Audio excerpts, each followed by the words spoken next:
ពេលស្នេហ៍ស្រាប់តែរលីអូនលែងនិយាយរបងសល់ពាក្យពេចន៍មិនទាន់សាសងក៏ផ្ទុកក្នុងបេះដូងឯកា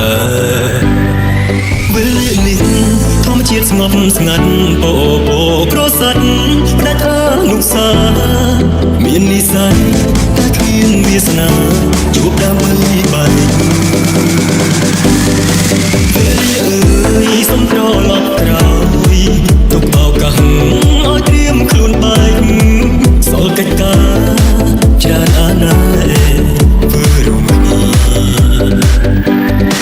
ពេលមុនអូនធ្លាប់វិចារ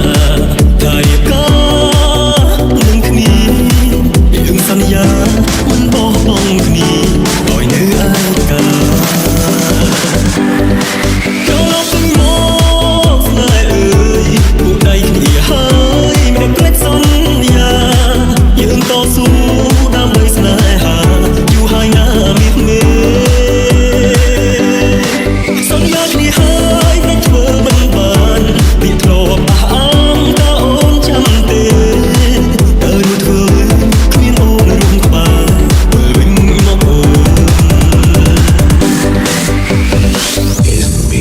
Mr. Pat Green.